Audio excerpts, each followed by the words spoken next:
I like to call this time of the year optimism season because every rookie for a team is the next superstar. Every team's going to the playoffs or the Super Bowl, and the Jaguars are no different than everyone else. The optimism around this team has been building from the second the team really walked off the field against the Chiefs. Now, the difference between this year and when I've talked about optimism season in the past for around Jags teams is that there's actually a good reason for the optimism. The Jaguars have a young core of players that should only keep getting better. And Trevor Lawrence. I don't really have to explain that one, right? Just say Trevor Lawrence. So the hype is real now, and the team just has to live up to it. When training camp kicks off this week, there are a few different players that I'll be keeping an eye on as they get things started because they'll have a big part of if the Jaguars are able to live up to that hype. One of those guys, of course, number 44, Trayvon Walker. He was the #1 overall pick for the Jaguars just a year ago. Not exactly the spectacular season that people wanted to see from him, at least not as a pass rusher. He showed that he can be a good starter in the NFL.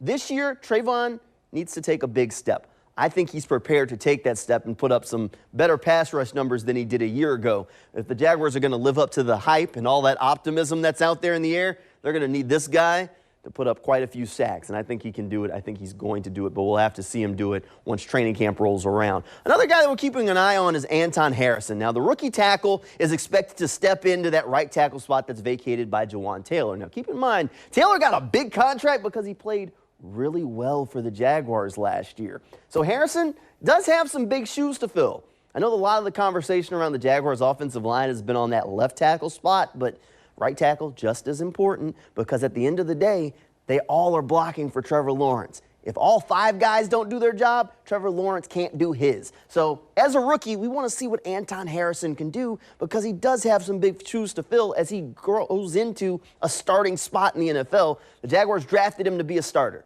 They need him to come into camp ready to take a hold of that starting spot, which means rookie mistakes can't really happen. So we'll keep an eye on him as he gets his first taste of that NFL life. Another guy that knows a thing or two about the NFL life and just hasn't really got a chance to live it in a while that we'll keep an eye on, Calvin Ridley. Now, the early dividends through minicamp and OTAs have been great. Calvin Ridley looks like the real deal. We expect to see that number 0 hanging out in the end zone at the bank quite a few times this season. And Ridley thinks he can do it, but there's a difference between off-season football and shorts and a helmet and just the jersey. You can kind of see them in the get-up there and what they're going to do in training camp when they have to put the full pads on and the defense can actually hit them and do things of that nature. We'll have to see how Ridley can handle some of that physicality. Now, the expectation is that he's going to be a very good receiver still, but still got to keep an eye on it since we haven't seen him do it in the full pads in a while in the NFL. And then there's one guy, not a player,